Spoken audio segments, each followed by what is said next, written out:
Welcome back to the Owner's Seat podcast. I'll start with a confession. I'm a customer to this brand and I'm so excited. When my energy is dragging and I'm trying to keep up with 3 kids and a few companies, an IV drip is part of how I reset. So I've watched this brand from the chair, not just the spreadsheets and the financials. And today I got the operator behind it.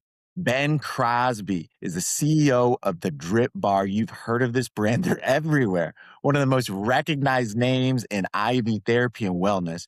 But Ben is a franchise builder first. He's the founder of Zor 411, a franchise development company. And before the DRIPBaR, he founded Tapout Fitness, another great brand where he secured the global rights to the Tapout brand and grew it through more than 500 franchise locations across 11 countries before exiting in 2019. And he came up through franchising, real estate, and fitness with a degree in kinesiology and nutrition. So what I'm saying here is he sees the business the way the people listening to this show, the owner does, as a P&L, not a press release. What makes the DRIPBaR interesting right now is where it's going. It's at an inflection point. The menu has moved past hydration and into NAD. I love it. Peptides, hormone support, and the kind of longevity services they're about to define the next decade of wellness. You see it all over. Ben has strong opinions about where the demand is heading, how fast this category commoditizes, and what it takes to build a brand that consolidates what I see as a fragmented industry instead of getting consolidated by it. His mantra and his operating mantra is simple. Every month a goal, every week a focus, every day a plan. That's an owner seat mindset if I've ever heard one. So I'm so excited. Ben, welcome to the Owner Seat podcast. Perfect. Thank you very much, Albert. Great to My be here. pleasure. So excited to have you on. I have a lot of questions, man. I'll jump right into it. When, with Tap Out, you secured the global rights, as I mentioned, and then built and sold more than 500 plus franchisees across 11 countries. And you ended up exiting in 2019. So what was that like for you? Yeah, that was a fun time. I wasn't in franchising before then. I was actually building health clubs, and then I was consulting with a couple of the MMA locations and regional tap out training centers, which were Amazing. truly the fight clubs early on. Yeah. But when I secured the global rights, it was just too big of an iconic brand, too much of an iconic brand, where it just couldn't be one after one. So I needed to figure out the way for explosive scale. And franchising was really the only vehicle in order to do it and replicate it at scale, which we did. Amazing. And so you didn't come from franchising. You're going through the grind and learning all of the details from franchisor to franchisee. Yeah. And, I want to work backwards, right? Obviously, it was an investable platform, but what did it take? Like, as you were digging in, like, how did you realize, all right, this is how we're going to make, location 1 through 500 plus profitable? Like, how did you do that? What was that like with the team? Well, the team was very small, myself and maybe a few others early on. It grew slightly over time, but it really, the unit level economics needed to make sense. The box needed to make sense. And then it was some trial and error, opening up a new franchise, creating a new franchise system. You need to bring on the right initial franchisees that are ready to collaborate and work with you, that really believe in the vision and the long-term strategy. But finding those collaborative partners, getting the right box, understanding the unit level economics, because fitness is fitness. I understood how to run profitable health clubs, layering in a strategy of martial arts. There was a whole other industry of martial arts, but synergizing those together. There was a lot of proof of concept already there. Just there wasn't a lot of the synergies. They weren't always working collaboratively together. And that's what Tapout Fitness really did. So I think it created a very unique opportunity for us as a franchise system, but also it was very relatable to people that loved MMA, that loved martial arts, that loved fitness. It just made sense. So cool. So that logic, I think, won the day.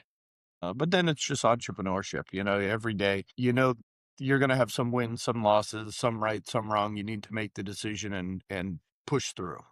And Yeah, and that's Drip what I bar. wanted to chat with you about. You Yeah. know, you're and by the way, big win there, right? But you're a franchise developer to the core now. Like I think about Zor 411, Yeah. right? Which is an amazing platform on what you do and how you invest. What got you into Drip Bar? Like why Drip Bar? And what did you see in the IV therapy model that's told you this is where we need to dig in? Yeah, I had experience with IV therapy. I used it as my secret weapon, let's call it, while I was building Tapout Fitness. I was traveling to Vegas a lot. I'm traveling all around, meeting franchisees, opening locations. So I always would do an IV before I traveled, before, not after. Mm, I never wanted to get sick. I wanted to boost my energy. I wanted to beat out the perceived competition, just work longer, harder hours. And IVs were my logical way to go. It comes from my health club experience, but also from my time in college as an athletic trainer, sports nutritionist, kinesiology, IV therapy just made sense. I yeah, didn't know it really existed until I started doing it. And yeah, when I exited Tap Out, I created the franchise development company, like you said, Zor 411, and started bringing on a bunch of companies that just wanted my help to help them franchise. And out of all the companies, DRIPBaR really had the opportunity and the biggest opportunity for growth in my eyes. Not everybody mm, agreed with me, but I did see DRIPBaR as being the future of longevity and being those small studio locations all around the US. And I just kept reflecting on how it looked so much like the fitness industry that I mm, was part of 20 years previous. yeah. Highly fragmented, full of mom and pops, no real franchise system. And I've been using the fitness industry sort of as my cheat sheet as I go through building and continuing to build the drip bar. I love it. Well, I can't wait to get into the unit economics of that. But before I do, what's interesting about you is you not only have financial literacy, as we've had an opportunity to chat, but you're really an operator at heart too. And I think about real estate and you mentioned fitness. As you started against a drip bar and you looked at it from an operator's lens, how did you navigate through some of those nuances of nurses and clients and the clinical protocols? That's way different than fitness. Definitely. I'd put my pride aside and hire a lot of people. Nice. So, yeah, being in medical, it's not like running a health club. It's not like running and opening any business, right? It's hard it- well, I don't recommend any first time business owners to open up an IV therapy company without being affiliated with a franchise or having a significant medical background.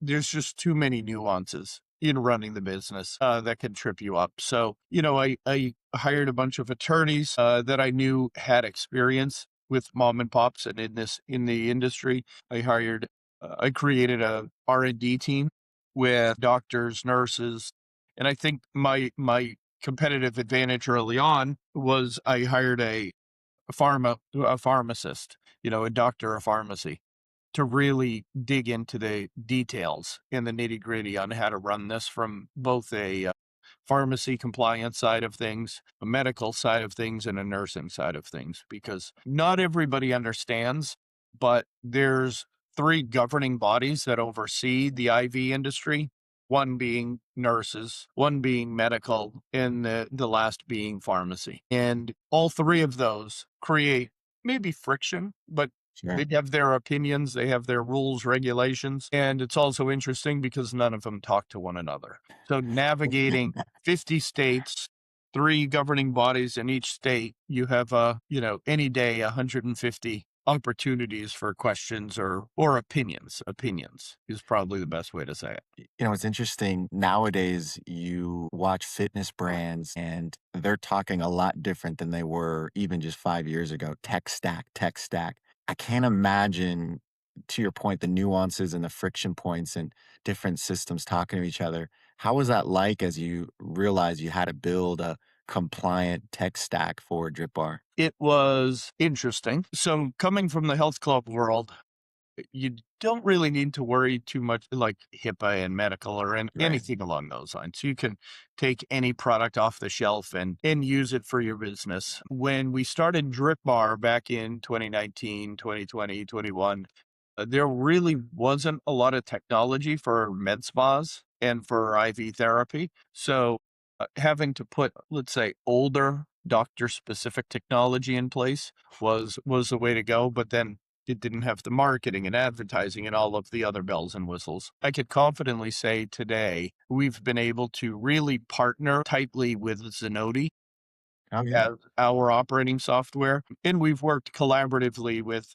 the CEO all the way down. Have a good relationship with them. They've really Amazing. built out the system and been collaborative and eyes wide open and listening to what we need to really work with us. And I could never say that within the health club world. There's never been an operating software technology company that actually listened to the customer and Right. for the clients as much as Zenoti has, and we've had a very good outcome because of that. I'm a big fan of Zenoti. I've recently had an opportunity to get back in touch and roll up our sleeves and get everything done. It's been Yeah, great. So excellent.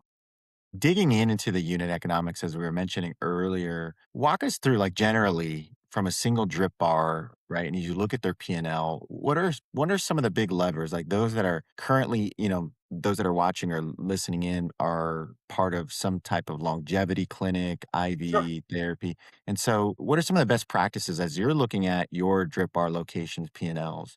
Like, what are you looking for? What are some of the levers? Is that occupancy cost? Is that inventory? Is that COGS? What is it that you look for to say, okay, this is going to be a big winner? Well, yeah, so the big winner, you have to start from day one, even before a P&L, because it comes Yeah. down to the rent. When you're looking at the rent, you need to really take your time and understand what the market is, what the walk by, drive by type traffic. When you're looking at real estate, there's two levers that you have to consider. It's not always just what the gross rent is, because you could consider paying a higher gross rent if you're going to have more footfall, meaning more walk by clients, more clients just walking in the door because that's the market, that's the shopping center. But then you also have the reverse of that where people are looking for the lowest possible rent, right? But they might not have as many walk-ins. So the site isn't really part of the marketing side of things. So you're just going to need to spend more on marketing.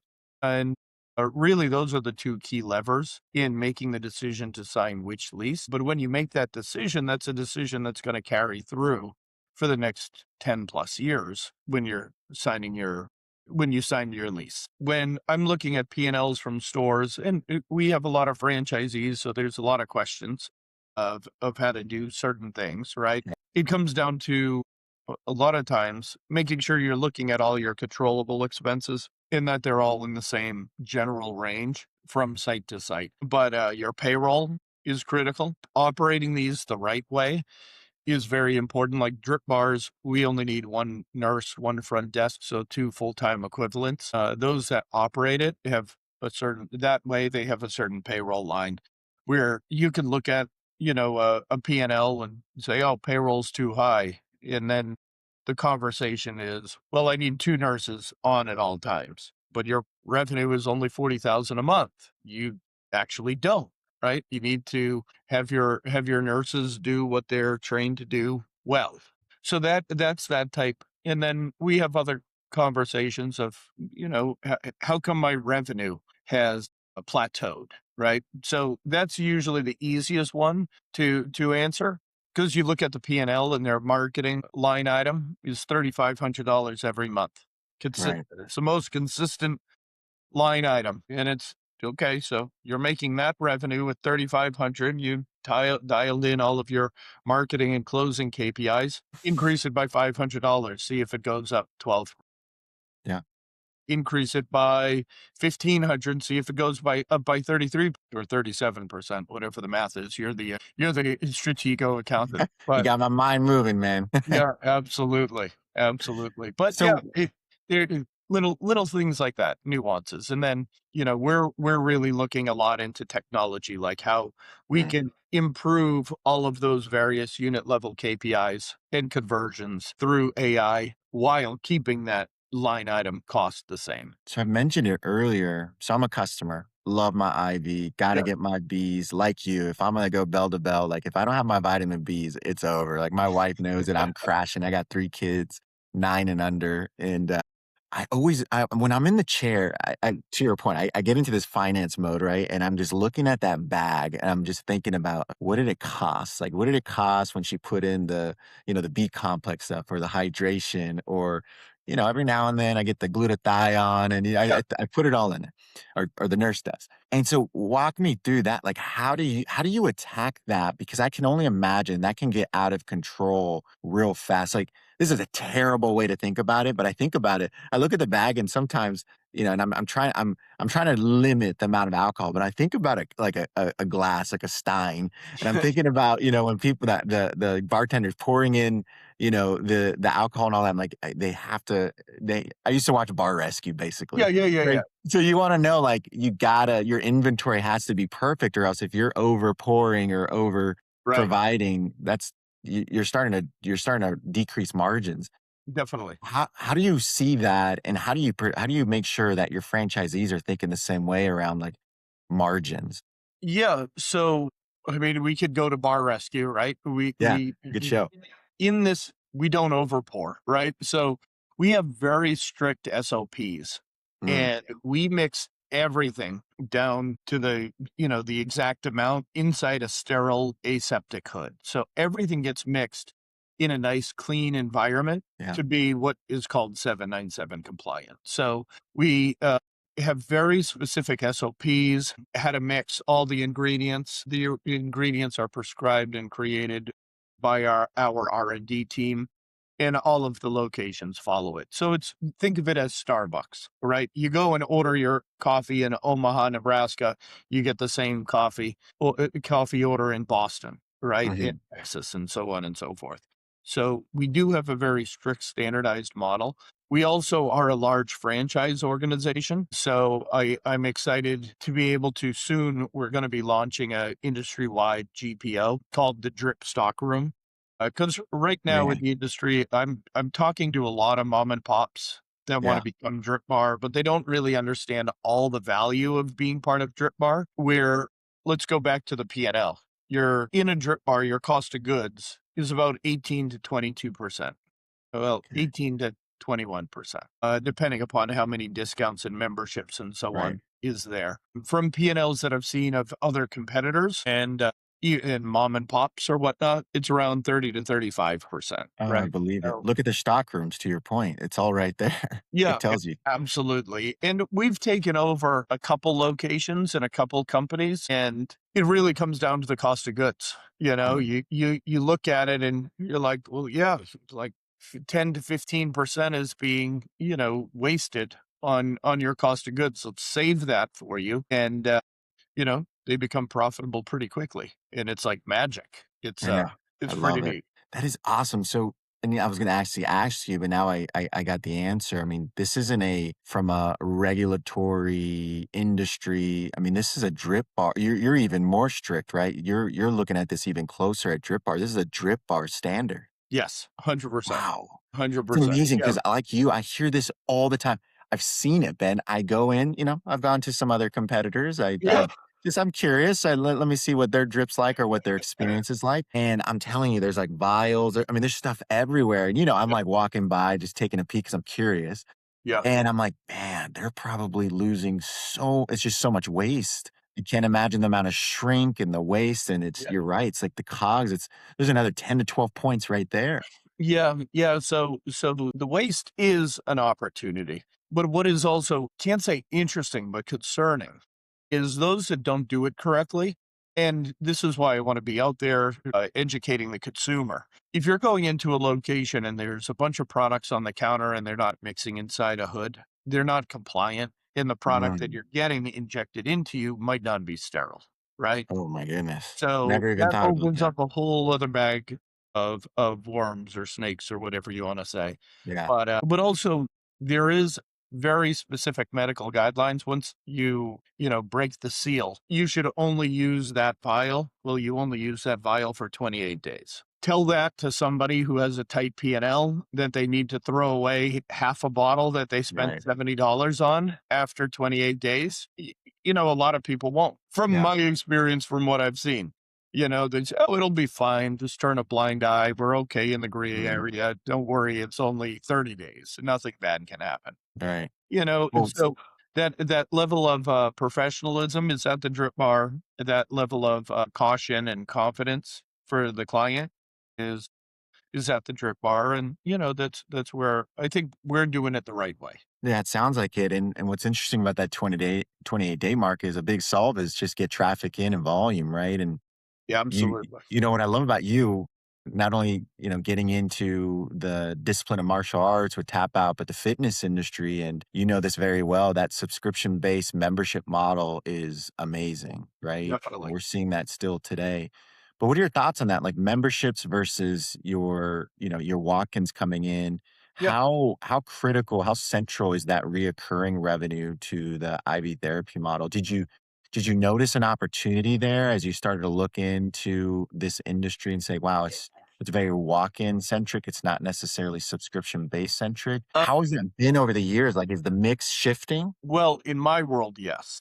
So I can't really speak on the industry from a membership perspective. I can tell you we built the Drip Bar to be a membership-based business model. So right now we've launched later last year a new membership model. It basically has four tiers, and I'll explain we're about to add a fifth. But two of the tiers is to do one drip a month or two drips a month, and it comes at a discount. Through from the beginning, people were always asking, well, I don't want to do an IV, I just want to do a shot. So we did a shot membership as the low cost one of $99 a month. They get a certain amount of shots, B12 or whatnot, I to saw I create. saw some of your competitors replicating that. They caught wind of it and they started doing it. Yeah, absolutely, absolutely. And then we have a premium membership for NAD and NR Okay. and whatnot. Yeah. So really, membership is good for recurring revenue. Obviously, about I think as of last month, 42% of our gross revenue comes from membership. We want to keep pushing Amazing. that higher and higher, get it at over 50. I think we'll be able to do it over the next 12 months or so. But yeah, membership is extremely core because it creates a community, which everybody says, developing in the gyms. It creates a community. And here it really does. And because when clients are coming in, they're constantly getting educated. And then education creates a comfortable client that's going to keep coming back, right? They create those relationships. They find their subject matter expert, and having that subject matter expert is what's going to separate the drip bar industry, the IV industry, from everything else. Right. Because we also have to be very aware that there's this whole telemedicine ecosystem that's out there. We also have a telemedicine ecosystem called Drip Direct. Amazing. But what separates us, Drip Direct, from hims and hers is when you get a product, when a client comes in and buys it, they understand like who they're buying it from. And Sure. then they can also go into the drip bar and talk to that subject matter expert, and I they can love it. also do IDs and they could do other things. It's a complement, right? It's not just buying one retail product off the shelf and it's a one and done, because everything that we're doing now for clients has to be on a journey, right? Mhm. Some people in the industry are calling it stacked, but it's not one size fits all. It's not one IV cures everything. It's how everything collaborates and accumulates in order to create the outcome that the client is looking for. So, to talk about the fifth aspect of our membership that we're about to offer is a blood testing membership. Oh, So, yes. because we have our brick and mortars and because we have a whole, R&D and everything behind us, we're able to decouple or or fragment the existing market. You have all of these monthly memberships that are out there. I do Rhythm once a month. It's fantastic, but it's a blood test and it's the same thing month after month after month. Mm. I've done the 10x genetic test, 23andMe, and every genetic test that's out there, but it's a one-time test. And then it's like, okay, now what do I do with it? All right. I took infinite epigenetics and this test and that test, and it's all the same thing. One size fits all, right? Where at Drip Bar, we've now adding a membership where every month, depending upon that client's needs, could have a different test done or a different review done. And every month they go and they are working collaboratively with the nurse and with our, soon to be announced Journey platform. It's called the Drip Journey, I which love that. interconnects everything in the industry. Your blood tests, how you're doing your IVs, your peptides, your hormones, your Aura Ring, your Whoop, your diagnostics at a location like your in-body scale, your PNOE for your VO2 Right. max. All of these things are going to be interconnected. And then it'll say, okay, Albert, we thought you needed to do X, you have to do Y. And because you're doing Y, this is your journey that you have to go on for the next 30, 60, 90 days. And then every new input could have a modification of that journey. So it's real time longevity prescriptions, I guess. I love it. You have, and I've been hitting on this a ton with some others around. Yes, I love the protocol and I love the products, i.e., peptides, IV, what have you. What I think is the most foundational is a hyper personalized measuring. Like, how do we measure where people are at? And is the product that you're selling them, the experience that you're giving them, is it actually leading to a better outcome, better health? When Yep. you measure again, you're doing that. So now I'm thinking, because you're going to get a lot of competitors listening to this. Sure. How hard is it to do what you're doing? Because this is what I've been taught. This is what we need. This is what the consumer needs. Has been wanting. It's so overwhelming, and you're bringing it all under Drip Connect, Drip Stock. Like I Yeah. love it. This is Yeah. amazing. How hard has it been to get this all together? Yeah, it's not easy. It's not easy. I've been, behind the, under the covers, hiding for quite some time, focusing on this with a I lot of bet. vendors, a lot of partners, Yeah. a lot of big relationships. But it definitely hasn't been easy. But we've been testing it, showing it to some clients already, getting great feedback. So I think uh, I think it's what the future is. I think Yeah. we're positioned well at as the drip bar to be nimble and continue to grow and scale. Probably now more aggressively than ever. We are looking for like M&A opportunities, but I'm also looking at it more of like a organic M&A because we have so many relationships and there's so many mom and pops out there that really need our help that we could step in and save. Because, again, running this business is difficult. You need to know all of the rules and regulations just to open. Then you need to manage the supply chain, which people forget about and keep forgetting to get Yeah. better prices and push and whatnot Right. because you're too focused on member acquisition or client acquisition and then get Mm. nurses in and inventory. And, there's a lot more to it than just doing a hangover cure. Right. Well, and it's interesting to kind of double clicking into the menu, right? You've really evolved this hydration and IV to, you mentioned NAD earlier, now peptides like Semarelin, hormones is another one, and longevity services, all within the different verticals of your ecosystem. Like, what do you see happening here in the wellness and longevity space? Like, what are you excited about? And then what are you cautious about with it all? Yeah, that's a great question. I mean, I'm very, very bullish on IV therapy, right? And when I talk to, investment bankers and PE and all that, they love the buzzwords, NAD and NR and this and that and this, stem cells. And to me, I still think everything's going to come back and stay on the fundamentals of IV therapy. Mm, Like even in the health club world, right? People were always coming out with different technology, different ways to run on a treadmill, different ways to lift and whatnot. At the end of the day, the core is free weights, right? Incline bench press, squats, and all deadlift, my right? functional. Yeah. If you do those, you're going to get stronger, you're going to get healthier, you're going to get bigger, right? You could, stand on one foot, touch your nose, and bounce around in a circle on and off a jumping box, but it is what it is. You look silly along the way. Do your squats. So really, I think the industry is going to stay core to its foundation, but you're always going to have people running and chasing the shiny object. And that's the hardest thing that I have as the franchisor, where we're coaching franchisees and I'm looking at the industry. A new product comes out, methylene blue. Everybody wants to do that. And then they forget about their base, right? You got to stay core to the IV therapy. By staying core to the IV therapy, we can then start launching and increasing system-wide revenue through the various line items of peptides and hormones and, blood tests, and then taking all of those three core drivers, but then wrapping them back into a membership. Like, what is a value-based membership? You're getting somebody in.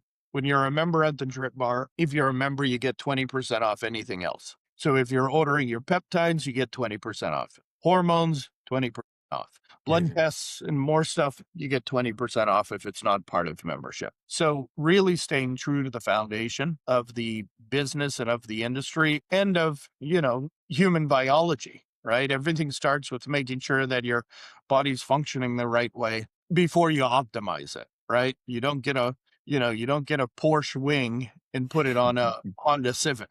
Well, not everybody, some Yeah. people, but I've seen them rolling around. yeah, absolutely, absolutely. Yeah, you got to stay core to the foundation. Really make sure that that part of the business is strong, really humming, and then you Mm. can add the accessories. What are your thoughts on the pricing pressure, right? We're starting to see it in the GLP space. I'm catching wind that, some of the peptides on certain schedules, the regulation is about to, get a lot better, meaning in favor of the owner, the operator.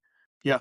What are your thoughts? I see, and I have some caution around pricing pressure, and that obviously as Yeah. it drops, it can eat into margins. What are you doing to protect against that? Yeah. So I've seen it. We build it in early on. Like I was talking about adding the accessories and chasing the shiny object. It happened first really with NAD. Mhm. NAD came out 3 years ago. Everybody was talking about it in the industry. They're like, can you imagine somebody's paying $2,500 for a 4-hour IV or a 1-hour IV and making themselves feel horrible and so on and so forth. There wasn't a lot of research around it and how to do it, but people were doing it and spending top dollar. Now NAD is very reasonable, for the cost that it is and the time that it takes and the science behind it. So yeah, it happens, So we've had it built. Our GLP-1s and all of our peptides, we really get the benefit of being, the largest GPO, part of the largest GPO, the drip stockroom. So our prices come down really, really quickly, and then we can pass that on to the Excellent. clients. Our goal is not to be the highest priced retail because you need to, get it to the clients the right way. Our goal is not like the telemedicine side of things to get one good sale and then maybe they come back. Mm. We want to make sure clients get a good outcome and then they use DripBaR as their resource ongoing. Because as life changes, maybe they don't need a GLP-1, maybe they need hormones, maybe they need IV therapy, maybe they don't need anything, but they need a resource to recommend what oral supplements to get through, our partnership with Equilife. So there are so many different opportunities, and we just want DripBaR to be the fund of knowledge that people use as the resource when they need something. I love it. Yeah, so our play isn't a single ticket. It's a, longevity of a business for longevity for, the individual human client. Where you're focusing on in that mix, right? Potentially north of 50%, let's say, in the next 12 months. I mean, that's huge as I think about the impact to cash flow. And I love that you're focusing on and the organization's focusing on retention, right? It's not about one ticket, it's about a lifestyle, the Yep. drip journey. And then you start, as you talk about tickets, then I think, okay, utilization, right? So we got to get utilization. So it's funny, aside from, looking at the bag, then I'm in the chair and I'm counting the chairs. And then I'm wondering how many hours, you mentioned it earlier, how many hours is the nurse working? So I'm doing all the math in my head, like as I'm experiencing an amazing drip, of course. Yeah. How do you think about utilization, or how do the franchisees think about utilization? Are you all tracking that pretty closely? And like, how do you look at the economics of that and how you impact that number? How do you get them to come back? Is that heavy marketing? Is that, what is that? Yeah, everything is marketing, but yeah, utilization and push through.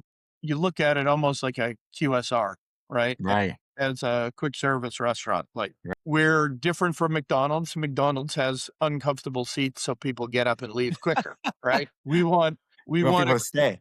yeah, we want people to stay, create a nice user experience. Sometimes people want to just veg out and fall asleep and relax while they're getting their IV. Sometimes they want to talk with the nurses and really educate themselves. A beautiful thing that does happen in a lot of drip bars is we do a lot of high dose vitamin C for clients with cancer. And when you do a high dose vitamin C treatment, you need to drop a UV bag on top of the IV. It's a brown amber bag, but also it basically tells anybody that's in the room that they have cancer, right? Mhm. So it is a lot of times. But what happens in these communities is two people doing an IV.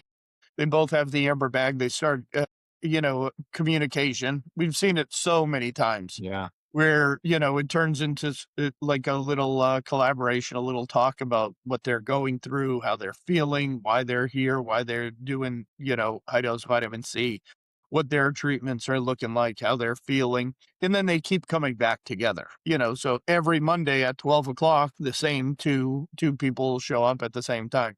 It's pretty neat to watch and see. So But cool. when you're looking at utilization, when I walk into a location, I'll even look at, how quickly the drops in the IV bag are coming down, the flow rate to see how quickly, they're either hustling clients in or out, right? Mhm. Because so so I could clock a location by the amount of drips that are coming out of the IV bag, and if they're more of like, let's take our time with every client, or let's hustle and get them out of there, and we want to slow it down, make sure the client is comfortable and that there's a good experience there. That's But so interesting. Now you just gave me another variable to pay attention to.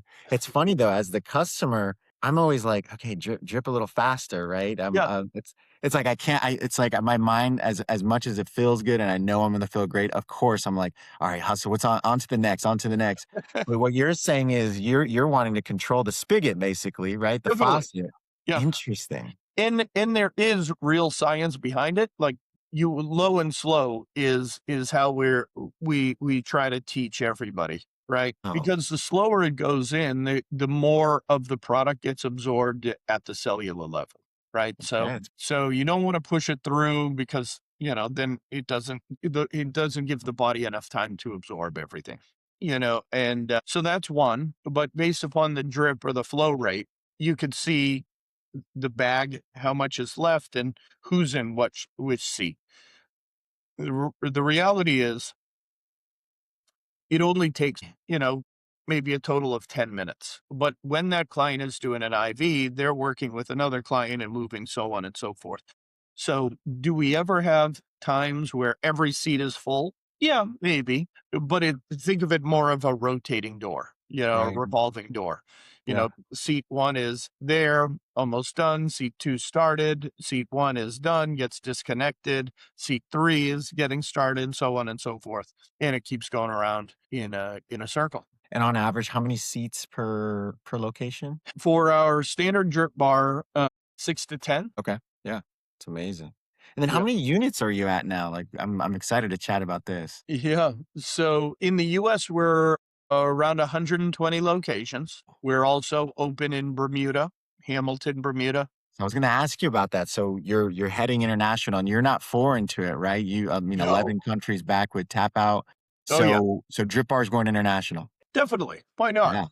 Yeah. Why Yeah. not? Every human needs this. I love it. And a lot of people overseas already know about it and knew about it a lot earlier than the US. Right. So we're also expanding in Canada with a separate joint venture team up there. We have 3 or 4 open now. We should have 20, 25 open over the next 12 months. We're Wow. also open in Hyderabad, India. One of our US franchisees chose to open in Hyderabad. She has a lot of family there, but just by coincidence, Zenodi's headquarters, one of their headquarters is in Hyderabad, India. So Okay. we have a lot of built-in clients there. Amazing. So going to give them a lot of IVs, so we get a lot of, support Yeah, from nice. the Yeah. tech perspective.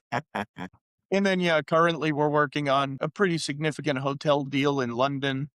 We're going to Dubai over the next, yeah, I'd say 12 months. And I just had a call Vietnam last night. And as you're looking at these different cities and countries, what are the big things that stand out to you? Is there something culturally? Is there something? Is it demographic? Is it density? Like Yeah. what? So definitely, that's a great question because it sort of ties back to my tap out days. Mhm. So tap out was dedicated in martial arts, right? And every culture has a different martial art. In Ireland, you have Conor McGregor. I think that's a martial art in and of itself. But in Brazil, it's capoeira. In jujitsu. Sorry, you have karate, you have Muay Thai, you have boxing, Mhm. all of these different things. So whenever we were going to different countries, we needed to coin and get creative on what martial art would be our primary focus in that country. Similar to IV therapy. Not every country has the amount of resources and access that the US does. So we do need to modify our menu a little bit when we're going. Not every country has peptides, certainly not.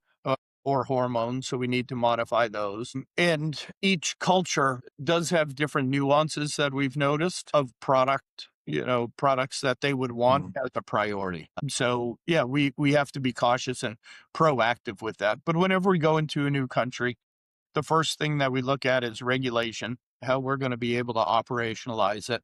Then it's our master partner that we'd be working with in that territory, what experience they have, what access they have. We have the entire globe mapped out for supply chain, so we know what is available in the various countries before people are launching them. So it's been Amazing. it's been interesting. That's so cool. Well, I got a last question for you. What's on the plate right now? What are you excited about or anything, kind of getting your attention, maybe you're worried about or you're just cautious about? Walk us through. You're the owner in the seat right now. Yeah, What's on the yeah. mind? Well, I mean, always have the eyes open, always cautious, but I'm an entrepreneur, right? You gotta Mm, you gotta try everything. I'm like the guinea pig CEO for DRIPBaR. love it. Try it out. But Yeah. I think the industry is gonna continue to grow. I think the industry is gonna see rapid acceleration now that there's more marketing and client education getting out there. I think the message is a little fragmented right now because there are so many different things and people are running to the new shiny object. But I think the hens come back to roost. I think that's the saying, right? They'll all come back to IV therapy and to set the foundation, and we're going to be there. So Drip Bar is just going to continue to grow with our traditional locations. We're also going to be developing our Drip Bar mini offering where it's only 100 to 300 square feet. The unit box economics look very, very nice. But there are just so many people, so many nurses and medical professionals that want to own their own business. They just can't afford, 250 to 400 to open a Yeah. traditional box. Right. So we have relationships with, all the salon suites, with the airports, with a lot of health clubs. So I see Drip Bar continuing to grow in a traditional and a non-traditional manner, pretty aggressively. I'm also right now, my other pet project is myself and my business partner, Sam Tahada. We created a conference series called Vibe, the Yeah. Vitamin Infusion Business Expo. So our third year is coming up and we're in Vegas, thank God. October 9th to 11th at Caesars. We should have Nice. There you around go. 1,000 attendees and a good Wow. amount of exhibitors. And Vibe was created because there's really no business to business conference out there. There's a lot of conferences that are, business to consumer, and the Mm, consumer is coming in looking for a bunch of free product and lotion and trying out like, things. And, where we want to be really focused on how we're helping, businesses grow. amazing. Yeah. Well, I lied. I have one more question because you got me All right. thinking. You got me thinking, as you said, you're an entrepreneur and you're the guinea pig. I love that. Have you thought about, because it's interesting as a customer, right, on the chair, especially your first time, you go through the whole telehealth, someone virtually on there. And I can only imagine you're going to be hitting all the homes, right? And I don't know what you're calling it yet, but is that Drip Connect? But Drip Bar within the four walls of my house. And I think about the VR experience. I think this whole AI push has been amazing, but it Yeah, made VR fly under the radar. I remember Meta was like the thing, and then OpenAI kind of boomed, and it's like, okay, where did Meta go? And then they came out with the glasses, and I'm like, I yeah, really think things are going to come back around when it comes to this VR. And I think I don't want to go to a clinic or a hospital or whatever it is with the doc, but can I still have that like clinical experience in this VR world while getting an IV drip or, a peptide or whatever? Do you see that happening anytime soon? Is that something you're thinking about, or is there just too many nuances from a compliance that would make it difficult? No, I mean, or other than entertainment, like I Right. could see, yeah, people in the chair doing VR while they're getting their IV done, like zoning out and Mm, meditation and whatnot. I think could be a really good opportunity. We take a focus on the in chair experience, yeah. right? We don't really do the massage chairs because then it's too much moving around or Mhm. pushing on the arm and all of that stuff. But we do a comfortable chair. We do compression. VR is definitely something that I know a few locations have tried, but watching like a movie along the way and whatnot. But yeah, it definitely could be something. That's cool. Well, this is awesome for those, Ben. Such a pleasure. Those that want to learn more about how they can become a franchisee or just even connect with you, you're clearly tapped in. What's Yeah. the best place to reach out to you or to the organization? Yeah. Email direct Ben at the dripbar.com. Always working on ways to collaborate and grow, both the drip bar and the industry collaboratively, working with lots of vendors and lots of partners. So just, yeah, really excited about the trajectory of where this has taken us. Yeah, And super if excited. anybody wants, go to Vibe, the Vibe Expo, VIBEXPO, just one E.com, and check us out. Hey, it's Vegas in October. Great time to be there. Yeah. I love And it. you'll learn a few things. There you go. I And it's like a it. party. I know Well, how we to learned a throw a lot party. today too. We learned a lot today too. We talked about unit economics, utilization, cost of goods sold, inventory management. I mean, a ton. So for any fitness, wellness, or longevity operator, franchisor, franchisee that's looking for more of that CFO level clarity, financial modeling, capital raise prep, private equity readiness, as I mentioned, unit economics, connect with me on LinkedIn Sure. as well or at strategointel.com. This has been another episode of the Owner Seat Podcast. As always, I'm your host, Albert Ramos. If this is your first time tuning in, all episodes drop every Monday and Friday now at 8 a.m. Central. Ben, thank you so much. Such a pleasure, and I'll be back in a drip bar here soon. Great. I appreciate you. Thank you, Albert. My pleasure. Thank Have a you. great Thanks, week. everybody. Cheers.